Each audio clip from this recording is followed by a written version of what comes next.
다음은 이제 30인 미만 60시간 근무 특례인데, 저희가 이제 지난 정부에서 52시간으로 확 줄었잖아요. 예전에 한 68시간까지 할 수 있었거든요. 근데 52시간으로 확 줄면서 어 이렇게 좀 제조업이랄지 이렇게 좀 근무 시간이 더 늘어야 되는데 못하는 그런 사업장들 위해서 30인 미만만 따로 예외로 노동부 승인을 받으면 60시간까지 근무할 수 있게 해줬는데, 이게 끝났어요. 10월 31일부로. 근데 이제 정부에서 2년 연장에 대한 검토는 하고 있다고 하지만 지켜봐야 된다. 근데 이와 관련해서 이제 사업장에서 많이 물어보는 게, 어떤 질문이 있냐면, 주 52시간 그럼 넘겨서 일하면 가산수당, 연장근로수당 잘 챙겨줘도 처벌받냐라고 질문들 많이 하세요. 이 실제로 노동부에서는 생각만큼 처벌을 하는 경우도 있고 안 하는 경우도 있는데, 어쨌거나 이 52시간 위반에 대한 부분이 무조건적으로 처벌받는 건 아니다. 다만 이제 이 수당을 지급하는 부분에서 사업장이 조금 좀 인색하게 군다면 노동부에 당연히 진정이 들어갈 것이고, 그런 경우에 처벌을 받을 수 있기 때문에 웬만하면 52시간 안 넘겨야 될 거고, 52시간을 넘겨야 되는 피치 못할 사정이 있다면은 반전이 뭐 특근 수당이라는 그런 명칭들로 수당을 잘 지급을 해야 된다라고 좀 안내를 해주시면 좋을 것 같고, 이거와 관련해서 이제 지금 노동부에서 포괄임금제 집중 점검을 하고 있어요. 시작을 하고 있는데, 포괄임금제가 뭔지 다들 한 번씩은 들어보셨을 거예요.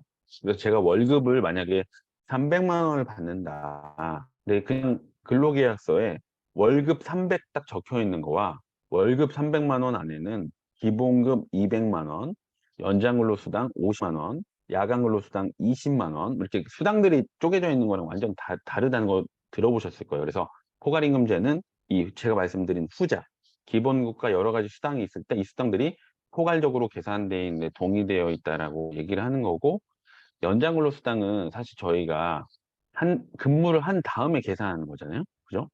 제가 8시간 근무를 하고 오늘 뭔가 일이 더 생겨서 2시간 연장근로 했다. 그럼 2시간을 계산을 해서 청구를 하는 거잖아요. 근데 이 포괄임금제는 그런 거를 발생 걸로 알고 미리 계산해 놓는 거예요. 미리.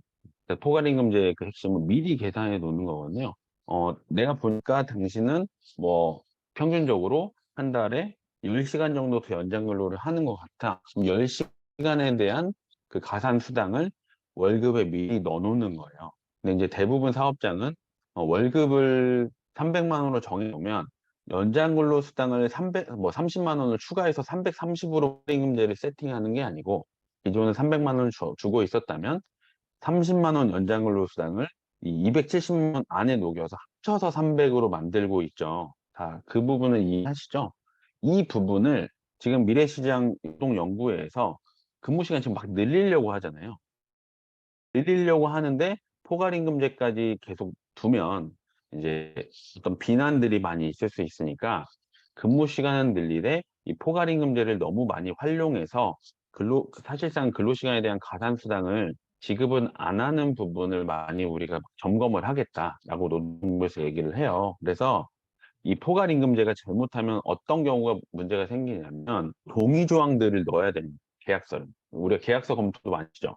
계약서 검토를 딱 했을 때 연장 근로에 대한 그 사전 동의나 이게 포괄로 다 계산이 되어 있다라는 거를 명확하게 근로자한테 숙지를 시켰는지를 노동부에서 물어본단 말이에요. 그래서 그 내용이 계약서에 동의했는지 숙지했는지 이런 내용들을 확인하는 조항들이 들어가 있는지 필요합니다. 그래서 그 부분들을 반드시 문구 삽입을 하도록 해야 되고, 당연히 이제 연장근로수당 계산이 잘못돼 있으면 안 되겠죠. 그래서 기본급이 최저임금보다 낮은 상태에서 뭔가 포괄임금이 들어가는 것은 당연히 안 될 것이고, 또 이제 앞으로 좀 추세는 어, 연장근로 그 계산이 아주 쉬운 사업장 같은 경우에는 포괄임금제에 자꾸 뭐 안 된다는 쪽으로 말은 하는데, 아직까지는 그렇게까지는 잘 보고 있진 않아서, 어쨌든 포괄임금제는 아까 말씀드린 동의나 뭐 숙지를 시켰는지에 대한 어떤 과정들에 대한 입증, 그 입증 결국 계약서 문구로 귀결이 될 수밖에 없으니까 그런 부분을 좀 잘 안내를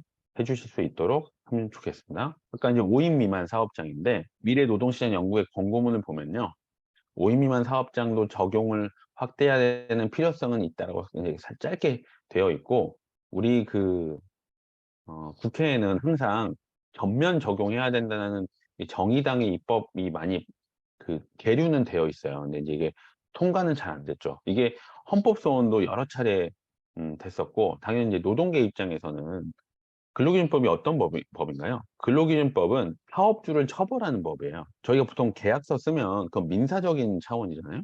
뭐 예를 들면 뭐 소비대차 계약, 돈 빌려주고 그런 건 다 민사적인 계약이고, 저희가 일을 하고 월급을 받는 연봉 계약서도 사업주 대 근로자가 적는 일반적인 어떤 민사적인 계약서긴 하지만, 이거를 이제 형사적인 영역으로 끌고 온 거죠. 근로기준법이.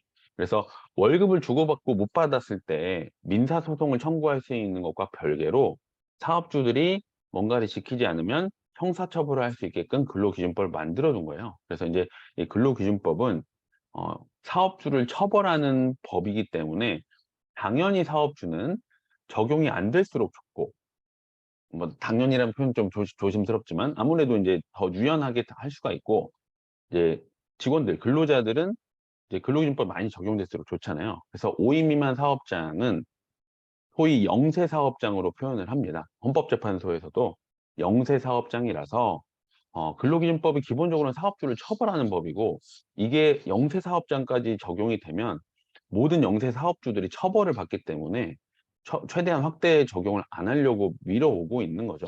그래서 헌법재판소에서도 계속 특펀이라고 얘기가 나왔었어요. 근데 이제 이거를 헌법재판소에서는 위헌으로 판단을 안 해주니까 이제 계속해서 전면 적용을 하려고 하는 건데, 아직까지는 뭐 보류 중입니다.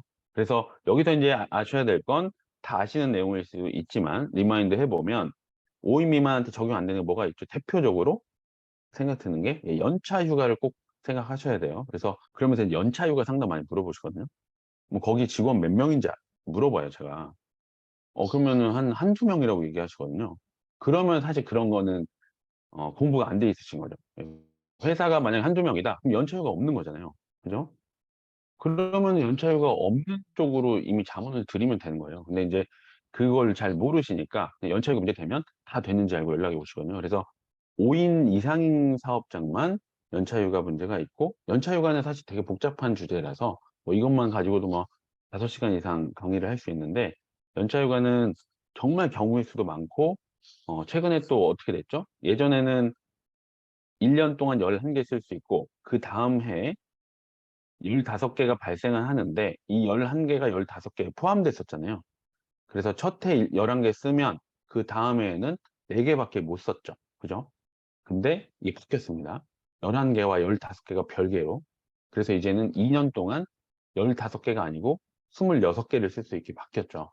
다만 이제 중간에 또 하나 바뀐 게, 1년만 계약했을 때 예전에는 26개 발생한다고 했는데, 이제 어떻게 바뀌었죠? 딱 1년만 계약했을 때는 11개만 지급하고 나머지 15개는 발생 안 합니다. 이건 이제 기본적으로 조금 아셔야 될 것 같고, 연차 휴가에 대한 자문을 하실 때 추가적으로 이제 이 5인이 넘으면 발생하고 이런 고민들을 계속 해야 되는 것이고, 5인이 안 되면, 그러니까 4명까지 쓴다면 연차 휴가는 발생 안 한다. 그래서 그런 걸로 막 골치 아파하시는 사업장한테 5명 그 채용에 대한 고민들이 있다면, 또 연차휴가까지 감안하면 한 명 쓸지 말지도 되게 중요할 수 있죠. 사업장이 지금 직원이 4명이라면 뭐 그런 부분 참고로 생각하시고, 이제 추가적으로 5명 경우에는 부당해고 구제 신청을 할 수가 없어요. 그래서 노동위원회에 할 수 있거든요. 부당해고 구제 신청. 그래서 어, 이 영세사업장은 직원이 해고를 당해도 노동위원회에서 다투기는 어렵고, 다만 민사소송으로 해고 무효 확인 소송은 가능합니다. 근데 어쨌거나 5인 미만은 이 해고하고는 조금 거리가 있다. 그래서 조금 더 완화돼서 해고를 할 수가 있다. 그래서 5인 미만 사업장이 뭐 가산수당이랄지, 52시간 넘어서 일을 할 수 있다랄지, 뭐 부당해고에 대한 문제에서 조금 자유롭다랄지, 연차휴가는 발생하지 않는다. 다만 5인 미만이라도 이걸 꼭 아셔야 될 것 같아요. 사업주가 몰랐어요. 우리 회사가 5인이 안 되면 연차휴가를 안 줘도 되는지 몰랐다. 그래서 그냥 연차 휴가를 주기로 약속한 거예요. 그 경우에 줘야 될까요? 줘야 되는데, 다만 근로기준법 위반으로 다투긴 좀 어려워요. 만약에 연차휴가는 어떤 의미가 있냐면, 안 줬을 때 근로기준법 위반도 있지만 민사적으로 연차 휴가 수당을 줘야 되는 문제가 있습니다. 다 아시겠지만 하루치 통사임금으로 계산을 해서 보통 한 시급 계산하면 돼요. 그 사람 월급 거꾸로 역산으로 해서 뭐 제가 월급 300만 원이다. 제가 뭐 한 달 동안 일하는 시간이 총 기본 시간이 뭐 300시간이면 제 시급은 10,000원이잖아요. 그럼 10,000원 가지고 연차휴가 수당은 하루 8시간 보통 근무하는 사람 치면 8만 원이 수당이 되는 거예요.